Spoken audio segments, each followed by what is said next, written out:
In today's video, I'm going to teach you step-by-step guide setting up Microsoft bookings for businesses. By the end, you'll have a polished booking page your clients can use to schedule time with you without the back and forth emails. Start by signing in to Microsoft 365.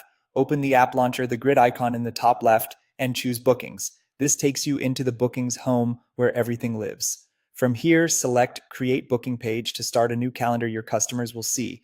When prompted, create from scratch or use the plus icon to begin a fresh setup. Give your booking page a clear foundation by entering your business name and business type, then set your standard business hours. Don't worry, you can refine this later, but starting accurate saves time. Head into the business information area to round out your profile. Add your address, a main phone number, your website URL, and upload a clean, square logo. These details appear on your public page and in confirmation emails, so keep them consistent with your brand. Now define your general hours. These are your master availability and apply to all services unless you override them later. Add split hours if you have midday closures. Make sure the time zone is correct and consider blocking holidays so you're not bookable when the office is closed. Next, go to staff to add your team members by name or email.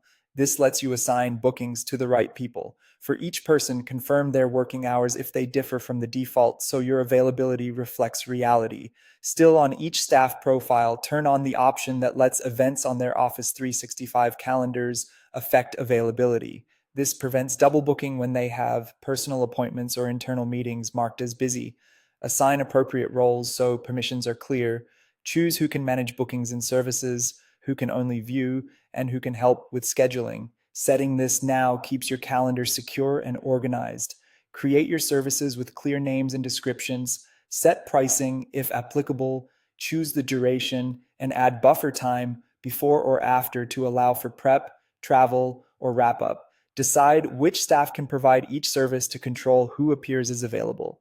Customize your booking page so it matches your brand and policies. Adjust colors and messaging, fine-tune scheduling rules like how far in advance clients can book or cancel, and decide whether customers can pick a specific staff member or get automatically assigned. Use the preview to check desktop and mobile. Finally, click Save and Publish, copy the URL you receive, and add it to your website and your Outlook email signature. As a best practice, run a quick test booking to confirm notifications, calendar sync, and time zones are all working as expected.